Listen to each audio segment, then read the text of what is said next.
नमस्कार. अशोक खरात, त्याच्यानंतर रवींद्र एरंडे. नाशिकला आता तिसरी धक्कादायक बातमी समोर येते. एका बहुराष्ट्रीय कंपनीत 6 मुलांविरुद्ध 6 मुलं म्हणजे 5 मुले आणि 1 मुलीविरुद्ध एक गुन्हा दाखल करण्यात आला. देवळाली पोलीस स्टेशन येथे. या गुन्ह्यामध्ये दाखल होतं की बलात्काराचा गुन्हा आहे. त्याच्यानंतर धार्मिक शेरेबाजीचा गुन्हा आहे आणि धर्म परिवर्तनासाठी आग्रह केला असाही गुन्हा आहे. अर्थात तपासात हे पुढे येईलच काय गोष्टी झालेल्या आहेत. पण ही जी बहुराष्ट्रीय कंपनी ही जवळपास निम्म्या जगात काम करते. हिचं नाशिकमध्ये ऑफिस आहे. इंदिरानगर भागात मुंबई नाका पोलीस स्टेशनला साधारण 8 गुन्हे आणि जे देवळाली कॅम्प पोलीस स्टेशन आहे तिथं 1 गुन्हा. देवळाली कॅम्पमध्ये राहणारा IT इंजिनियर आहे हा व्यक्ती. जो आरोपी आहे त्याच्या विरुद्ध 376 म्हणजे बलात्काराचा गुन्हा दाखल करण्यात आला आहे. 2 बलात्कारांची नावं आहेत. त्यांच्याच ऑफिसमधील मुलीबरोबर ते 2 वर्षापासून सोबत काम करत होते. मात्र तिला भूलथापा देऊन, तिला धमकी देऊन तिच्यावर बलात्कार केला आहे, बळजबरी. कुठेतरी हे कॉर्पोरेट कल्चर होतं आणि या कॉर्पोरेट कल्चरच्या प्रेशरखाली ह्या मुली आल्या आणि त्यांचा गैरफायदा ह्या आरोपींनी घेतलेला आहे, अशी गोष्ट समोर येते. पण प्रकरण इथंच थांबत नाहीये. जेव्हा पहिला गुन्हा दाखल झाला त्यावेळेस मात्र धडाधड साधारण 7 ते 8 लोक समोर आले आणि त्यांनी पण गुन्हा दाखल केला. हे सर्व जे गुन्हे आहेत ते मुंबई नाका पोलीस स्टेशनला दाखल आहे. त्याच्यात काय म्हटलंय की महिला कर्मचाऱ्यांवर शेरेबाजी करणे, त्यांचं कौतुक करून लगट करण्याचा प्रयत्न करणे, त्याच्यानंतर त्यांनी जर भारतीय पेहराव घातला असेल, खास करून साडी वगैरे, तर त्याच्यावरून कॉमेंट करणे, असे हे गुन्ह्याचे प्रकार आहेत. त्याच्यानंतर लॉबीत किंवा जो प्रिमायसेस आहे कंपनीचे वेगवेगळे, तिथं जवळ येऊन शारीरिक लगट करण्याचा प्रयत्न करणे, अशा ह्या तक्रारी आहेत. आणि अर्थात ही कॉर्पोरेट कंपनी असल्याने इथं सर्व जे काम करणारे हे उच्चपदस्थ आहे. इंजिनियर दर्जाचे हे आरोपी आहेत. त्यांच्यावर ज्या काम करणाऱ्या त्यांच्या हाताखालच्या ज्या काही महिला होत्या याही तेवढ्या सुशिक्षित होत्या. मात्र या सर्व प्रकरणात जो गुन्हा दाखल झालेला आहे त्याची तक्रार कंपनी व्यवस्थापनाकडे कुठेही नाहीये. ज्या काही फिर्यादी आहे त्यांच्या म्हणण्यानुसार त्यांनी ज्या कंपनीची HR आहे तिच्याकडे कंप्लेंट केली होती आणि तिने त्याची दखल घेतली नाही. त्यामुळे 6वी आरोपी म्हणून तिचंही नाव या सर्व तक्रारींमध्ये आहे. एकूण 9 तक्रारी आहेत, 9 पीडिता समोर आल्या. त्याच्यानंतर 8 महिला आहे, 1 पुरुष आहे. पुरुषाची तक्रार जरा वेगळीच आहे. त्याच्यावर वेगळ्या म्हणजे वेगळ्या धर्माच्या ज्या सवयी चालीरीती आहे त्या करण्यास उद्युक्त केले किंवा भाग पाडले, असं म्हणणं आहे त्याचं आरोपीचं. तो जेव्हा नाशिकमध्ये राहत होता तेव्हा त्या सर्व धर्माच्या चालीनुसार त्यांनी ऑफिसमध्ये पण तेच रूल फॉलो करायला सुरुवात केली होती.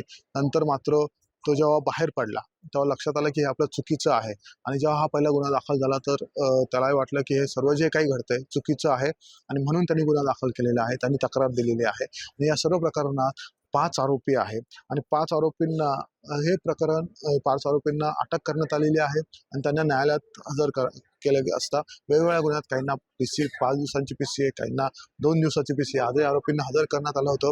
काहींना 2 दिवसाची PC मिळाली आहे. वेगवेगळ्या गुन्ह्यात हे 5च जण, काही गुन्ह्यात हे 3 जण आरोपी आहे, काही जणात 6 जण आरोपी आहे काही ठिकाणी आणि काही ठिकाणी 2च जण आरोपी आहेत. पण एकंदर जर बघितलं तर हे 5 जण संघटितपणे हे आशय जे होते की जे आपले कर्मचारी आहे त्यांचा लैंगिक शोषणासाठी वापर करत होते का, मानसिक छळ केलेला आहे का, हा सर्व तपास पोलीस करत आहे. आजही वकिलांनी तीच बाजू मांडली की या प्रकरणात अजूनही काही महिला किंवा ज्या पीडित आहेत त्या समोर येऊ शकतात आणि त्यानंतर ह्या गुन्ह्याची व्याप्ती ही वाढू शकते. मात्र ही मल्टीनॅशनल कंपनी असल्याने कुठेतरी जी तपास यंत्रणा आहे तिचा आवाका बघता नाशिक शहर पोलिसांनी एक SIT गठीत केलेली आहे आणि या SIT आता पुढचा तपास करणार आहे. ACP रँकचे अधिकारी याच्यात आहे. प्रत्येक आयोला एक गुन्हा देण्यात आलेला आहे, त्याच्यानुसार तपास सुरू आहे. मात्र कुठेतरी पोलीस याच्यात धर्मांतरणाचा मुद्दा जो आहे किंवा लव जिहाद जो आहे किंवा धार्मिक जिहाद जे आहे हे प्रकरणाच्या अनुषंगाने पण तपास करत आहे. आतापर्यंत तसं काही दिसलेलं नाही पोलिसांना, पण आता ही सुरुवात आहे. पोलिसांचं जे म्हणणं आहे ते सुरुवात आहे. 25 मार्च पासून या प्रकारचा तपास चालू होता. पीडिता समोर आल्या होत्या. 2 तारखेला पहिला गुन्हा दाखल झाला. त्याच्यानंतर सलग एकूण 9 गुन्हे दाखल झालेले आहे आणि त्याच्यानंतर न्यायालयाचं झालं. कुठेतरी ह्या बाबतीत कमालीची गुप्तता पाळण्यात आली होती. आम्ही जेव्हा नाशिक पोलीस आयुक्तालयाशी बोललो तेव्हा त्यांचं म्हणणं होतं की सेन्सिटिव्ह मॅटर होतं. अशोक खरासारखं प्रकरण एका साईडला चालू होतं, एरंड्याचं प्रकरण आलं. तर ह्या ज्या महिला आहेत त्यांच्या रिक्वेस्टनुसार आम्ही अतिशय गुप्तता मानली. त्यांची कुठंही ओळख होणार नाही, त्यांच्या कंपनीची ओळख जाहीर होणार नाही अशी काळजी ह्या पोलीस कमिशनरेटने घ्यायला लावलेली आहे. त्यामुळे आपण कुठेही पीडितांचा किंवा त्यांच्या कंपनीचा उल्लेख करत नाहीये.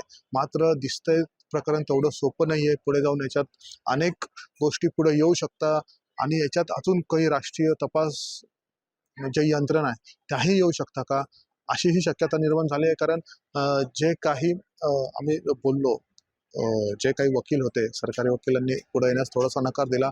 पण त्यांनी जे काही मुद्दे मांडले ग्राउंड घेण्यासाठी की अजून महिला पीडिता येऊ शकता, काहींनी जॉब सोडून गेलेले आहे, त्यांचा पण स्टेटमेंट घ्यायचं आहे, त्याही पुढे येऊ शकता. त्यामुळे एकंदर जे प्रकरण आहे ते अतिशय गुंतागुंतीचं जरी झालं तरी कुठेतरी याला धार्मिक जिहाद, लव जिहादची किनार आहे का, किंवा हे बळजबरीचं धर्मांतराचा प्रयत्न होता का? कारण एका मुलीचं आणि एका मुलीचं रिलेशन होतं, बलात्काराचा गुन्हा दाखल झाला, तिच्या घरीही ती वेगवेगळी वागत होती का, त्याच्यातून काही डिस्प्यूट झाला आणि मग हा गुन्हा दाखल झाला का, असं बचाव पक्षाचं म्हणणं होतं. पण सरकारी वकिलांचं स्पष्ट म्हणणं होतं की नाही, तसं काही नव्हतं. जेव्हा लग्नास नकार दिला गेला असं सांगता येतं, दोघांमध्ये रिलेशनच नव्हते तर लग्न व्हायचा प्रश्नच येत नाही, असं एक सरकारी वकिलांचं म्हणणं होतं. त्यामुळे कुठंतरी कॉर्पोरेटमध्ये आपल्या कर्मचाऱ्यांवर एक कामाचा दबाव तयार करणं, टार्गेट अचीव्ह नाही केलं, शेवटी ही आंतरराष्ट्रीय कंपनी आहे, डाटा एंट्री आहे, सर्वच गोष्टी आहेत.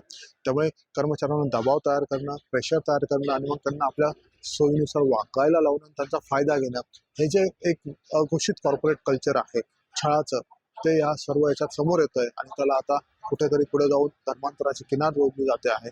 त्यामुळे पुढं काय होतं तपासात हे बघणं निश्चितच महत्त्वाचं ठरणार आहे. मात्र ह्या सर्व प्रकारे नाशिक मात्र शॉक झालेलं आहे. लागोपाठ तिसरी घटना आहे की जिथं महिलांचं शोषण होत आहे, लैंगिक अत्याचार होत आहे, मानसिक अत्याचार होत आहे.